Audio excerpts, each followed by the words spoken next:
Hello मेरे प्यारे बच्चों, कैसे हैं आप सब। Hope you all are fine. Welcome to logistic chemistry. Today we are going to start 10th second chapter acid base and salt. ठीक है, तो बच्चा आपको पता है कि हमारी पीरियोडिक टेबल आपने सबने देखी है, उसमें 119 के नियर अबाउट एलिमेंट्स हैं, है ना। तो देखो, वो एलिमेंट्स जब आपस में कंबाइन करते हैं तो कंपाउंड बनाते हैं, ये भी आपने 9th में पढ़ा है ना। तो इन कंपाउंड्स को हम इनकी केमिकल प्रॉपर्टीज के बेसिस पे 3 कैटेगरी में डिवाइड करते हैं, that is acid, base and salt. ठीक है, अब बच्चा हमें कैसे पता चलेगा कौन सा एसिड है कौन सा बेस है ना। तो in order to know whether a substance is acid और a base, we should know the meaning of a indicator. हमें पता होना चाहिए इंडिकेटर क्या है ना।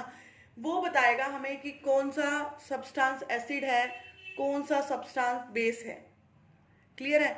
तो हम आज इस लेक्चर में फर्स्टली इंडिकेटर्स के बारे में कुछ पढ़ेंगे। ठीक है, लेट्स स्टार्ट। इंडिकेटर्स। इंडिकेटर्स क्या होते हैं? इंडिकेटर्स डाई है जो क्या करती है, कलर चेंज करती है when it is put in acid और बेस। इंडिकेटर्स डाई हैं जो अपना मतलब ये डिफरेंट डिफरेंट कलर्स के होते हैं, और इनका कलर खुद के कलर से चेंज हो जाए तो हम बता सकते हैं कि ये एसिड होगा या बेस होगा। जो हमने सब्सटेंस लिया है, हम उस सब्सटेंस में इसको डालेंगे और फिर देखेंगे कि उसका कलर, जो इसके नेचुरल कलर, जो इसका पहले से कलर था, उससे कुछ चेंज आया है या नहीं आया। उसके अकॉर्डिंगली हमने एसिड बेस को डिवाइड किया हुआ इंडिकेटर्स के अकॉर्डिंगली। ठीक है, मतलब इंडिकेटर्स मेन हमें बताएंगे कि कौन सा सब्सटेंस एसिड है और बेस है। ठीक है, तो इंडिकेटर्स भी 3-4 तरह के होते हैं, natural indicator, synthetic indicator, olfactory indicator and universal indicator. तो इन चारों को वन बाय वन हम पढ़ेंगे। I repeat, natural indicator, synthetic indicator, olfactory indicator and universal indicator. तो वन बाय वन हम इसको पढ़ते हैं। चलो लेट्स स्टार्ट। सबसे पहले है नेचुरल इंडिकेटर। नेचुरल इंडिकेटर के अंदर जो हमारा फर्स्ट इंडिकेटर है वो है लिटमस पेपर या फिर लिटमस सॉल्यूशन।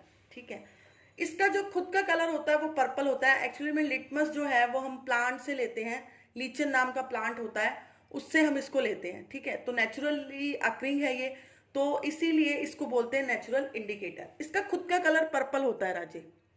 अगर मैं इसको एसिड में डिप करूं, पेपर ले लिया, मान लो मैंने लिटमस पेपर, और मैं उसको एसिड में डिप कर रही हूं, अगर ये दो तरह का होता है, एक ब्लू लिटमस पेपर होता है, एक रेड लिटमस पेपर होता है। ठीक है, तो जो एसिड होता है वो ब्लू लिटमस पेपर को रेड में चेंज कर देता है। मतलब अगर एसिड के अंदर मैं ब्लू कलर का लिटमस पेपर डाल रही हूं तो वो क्या कर देगा, उस अपने खुद के कलर को चेंज करके किस में कन्वर्ट कर लेगा, रेड में। तो उससे हमें पता चल जाएगा ये क्या है, एसिड है। ठीक है, बेस में वो क्या करता है, बेस में क्या होता है, जो रेड लिटमस पेपर होता है वो ब्लू में चेंज हो जाता है। मान लो मेरे पास 2 सॉल्यूशन दे दिए, मुझे नहीं पता कौन सा एसिड है कौन सा बेस है, मुझसे पूछ रहे हैं बताओ कौन सा एसिड है कौन सा बेस है, तो मैं क्या करूंगी, पहले दोनों में ब्लू लिटमस पेपर डाल के देखूंगी। ठीक है, दोनों में से जिस सॉल्यूशन में लिटमस पेपर का कलर रेड हो गया, दैट मीन्स वो क्या है, एसिड।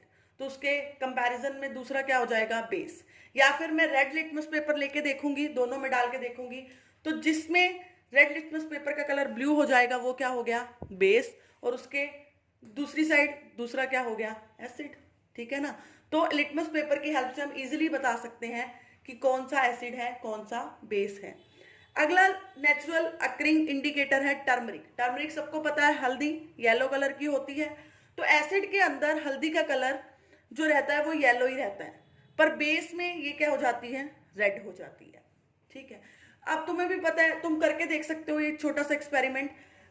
तुम्हारी मान लो किसी कपड़े पे हल्दी का दाग लग गया है ना, तो तुम क्या करो, उसके ऊपर सोप रगड़ो, तो तुम देखना वो एक बार रेडिश ब्राउन कलर का होगा। जब तुम वो सोप को पानी से सारा हटा दोगे तो वापस वो अपने नेचुरल कलर में आ जाएगा, या फिर वो रिमूव होके तुम्हारा कपड़ा जो है वो साफ हो जाएगा। मतलब सोप क्या होता है, हमारा बेस होता है। तो जैसे ही मैंने हल्दी पे सोप को रगड़ा तो एसिड,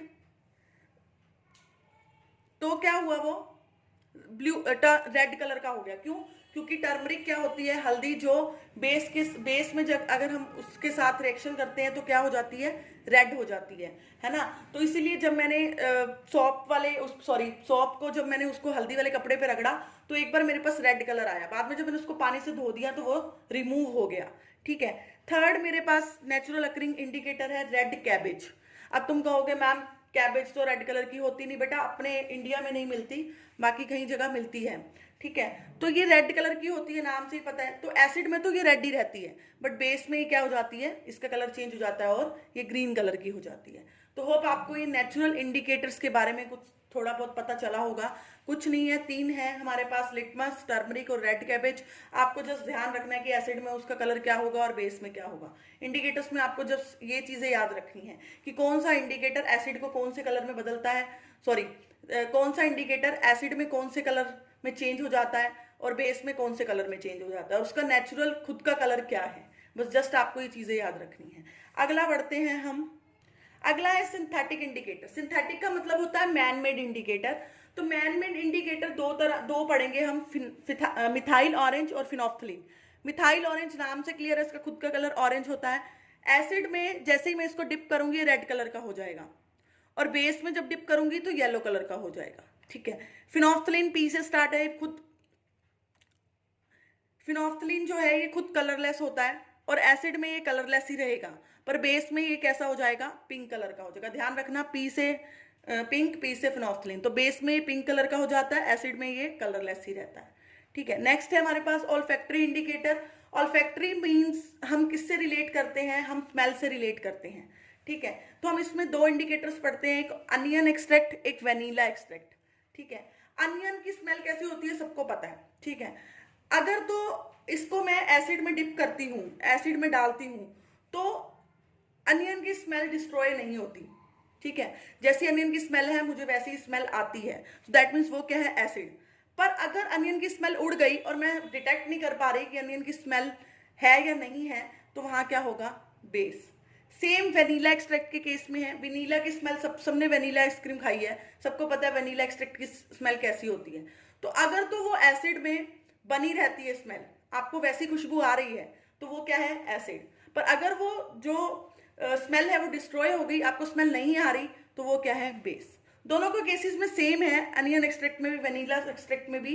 एसिड में इनकी स्मेल डिस्ट्रॉय नहीं होती, पर बेस में हम डिटेक्ट नहीं कर पाते, इनकी स्मेल डिस्ट्रॉय हो जाती है। तो ये थे हमारे 3 टाइप मैंने आपको करा दी, नेचुरल इंडिकेटर, सिंथेटिक इंडिकेटर और ऑल्फैक्टरी इंडिकेटर। लास्ट मैंने आपको एक और टाइप बताई थी, यूनिवर्सल इंडिकेटर, वो हम फर्दर चैप्टर में पढ़ेंगे। अभी आपको बताऊंगी तो आपको समझ नहीं आएगा, तो पहले आप आगे वाला चैप्टर पढ़ेंगे, तब मैं आपको बीच में कहीं जाके बताऊंगी कि यूनिवर्सल इंडिकेटर क्या है। तो आज के इस लेक्चर में मैंने आपको इंडिकेटर्स के बारे में बताया है। इंडिकेटर्स क्या होते हैं, डाई होती है जो खुद का कलर चेंज करती है जब मैं उसको एसिड या बेस में डिप करती हूँ। 3 तरह के इंडिकेटर हमने पढ़े हैं। नेचुरल इंडिकेटर में हमने पढ़ा लिटमस पेपर और टर्मरिक, हल्दी और रेड कैबेज, ठीक है। उनके कलर्स आपको ध्यान रखने कि एसिड में कौन सा कलर होता है उसका और बेस में कौन सा कलर होता है। सेकंड हमने पढ़ा है सिंथेटिक इंडिकेटर, उसमें हमने पढ़ा मिथाइल ऑरेंज और phenolphthalein. Methyl orange orange colour का होता है, एसिड में वो रेड कलर का हो जाता है और बेस में वो येलो कलर का हो जाता है। फिनोफ्थलीन खुद कलरलेस है, एसिड में वो कलरलेस ही रहता है और बेस में वो पिंक कलर का हो जाता है, ठीक है। थर्ड है ऑल्फैक्टरी। ऑल्फैक्टरी वर्ड से मतलब है स्मेल से, तो इसमें हमने पढ़ा है अनियन एक्सट्रैक्ट और वेनिला एक्सट्रैक्ट।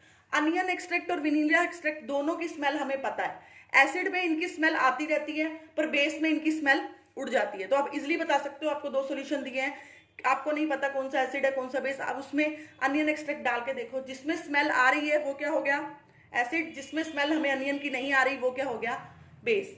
तो होप आपको ये इंडिकेटर्स वाला जो सारा टॉपिक है अच्छे से समझ आ गया होगा, क्योंकि राज्य इंडिकेटर्स पढ़ना बहुत जरूरी है। इंडिकेटर्स के बेसिस पे ही हम ये बता सकते हैं कौन सा सब्सटेंस, कौन सा सॉल्यूशन एसिड है, कौन सा बेस है। विदाउट इंडिकेटर्स हम नहीं बता पाएंगे कि कौन सा एसिड है कौन सा बेस है। तो इंडिकेटर्स को पढ़ना बहुत जरूरी है। इंडिकेटर्स भी हमने 4 तरह के पढ़े हैं, 3 तरह के पढ़ लिए हैं, सॉरी। यूनिवर्सल इंडिकेटर हम फर्दर चैप्टर में पढ़ेंगे। तो तब तक आप अपना ये इंडिकेटर्स अच्छे से पढ़ लो अपनी बुक में से, ठीक है। मेरी वीडियो को लाइक कर दो, अगर अच्छी लगे तो कमेंट भी जरूर करो और मेरे चैनल को ज़्यादा से ज़्यादा सब्सक्राइब करो। मिलते हैं नेक्स्ट लेक्चर में जल्दी। द टॉपिक जो मैं स्टार्ट करूंगी नेक्स्ट लेक्चर में, that is acid. Bye, thank you so much.